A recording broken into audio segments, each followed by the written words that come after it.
Ayotunde Balogun's got the sports news.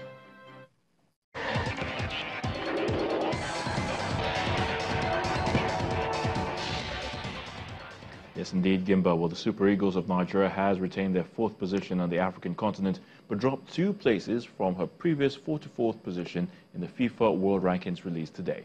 The Senegal's Teranga Lions retained their top spot in Africa and are 24th in the world, with Tunisia following closely. Morocco, Congo DR, Ghana, Cameroon, Egypt, Burkina Faso and Mali make up the top 10 best countries in Africa.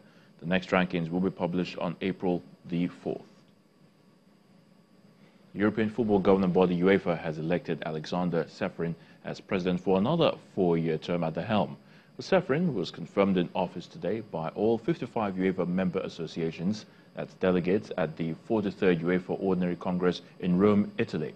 The Slovenian plans changes to be introduced from 2024 to some UEFA competitions, bringing what he called a new dimension to European football. Meanwhile, PSG President Nasser Al-Khelaifi has been appointed club representative on UEFA's executive committee at the Congress of European Football's governing body in Rome. The 45-year-old was elected as a representative of the European Club Association, which defended the interests of big European clubs. Al-Khelaifi takes over from Ivan Gazidis, a former managing director of Arsenal and now in charge of AC Milan. Tottenham Football Club will play their Premier League match against fierce London rivals Arsenal at Wembley on March the 2nd as their wait to move into their new stadium drags on. In a statement on the club's official website, Chairman Daniel Levy said the next few weeks are pivotal as Spurs look to finally complete the protracted move following the redevelopment around White Hart Lane.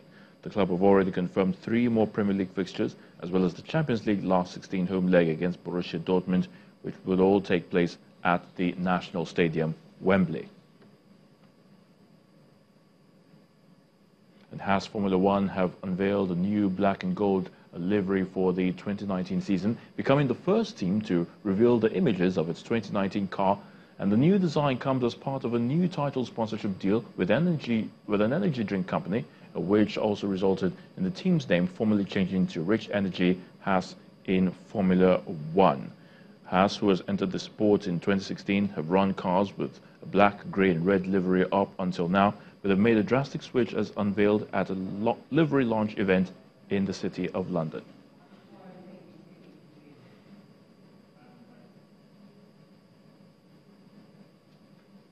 Well, that's a wrap on sports news. I'm Ayotunde Balogun. The news at 10 continues shortly.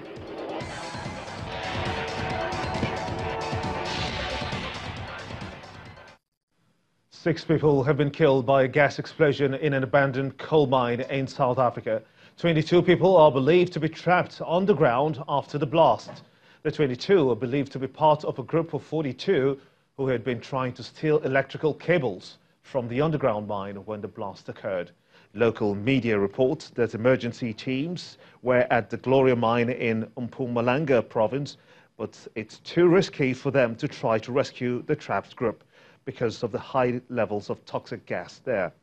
The Gloria Mines is part of the Optimum coal assets with the controversial Gupta family, which of course they bought in 2016. A diplomatic row between France and Italy has deepened, with France complaining of unfounded attacks and outlandish claims by Italian leaders. France recalled its ambassador to Italy for talks, saying that the situation has become unprecedented since the end of the World War II. This comes after Italian Deputy PM Luigi Di Maio met with French Yellow Vest protesters near Paris on Tuesday. France warned him not to interfere with the country's politics. Relations between the two countries, both founded members of the EU, have been tense since Italy's populist Five Star Movement and right-wing League Party formed a coalition government in June 2018. And British Prime Minister Theresa May says that she can get the Brexit deal through Parliament if the European Union leaders give her legally binding changes to it. Ms May, who met with top EU officials in Brussels, also vowed to deliver Brexit on time. Meanwhile, the European Commission President Jean-Claude Juncker again ruled out the kind of changes Mrs. May wants to see. But the two sides agreed to further talks to break the deadlock.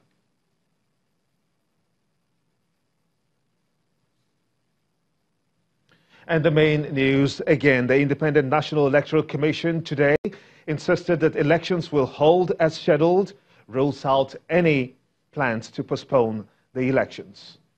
Also today, the National Peace Commission cautioned politicians against inciting comments as the United States also vows to hold politicians to account for their actions during Nigeria's general elections.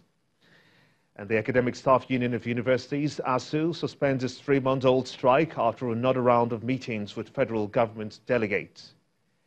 And also, 6 people were killed today by a gas explosion in South Africa's abandoned coal mine in Middelburg.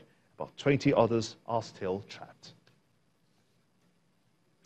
And it's a wrap on the news at 10 tonight. I want to thank you so much indeed for watching. On behalf of all of us here, have a splendid night and good night.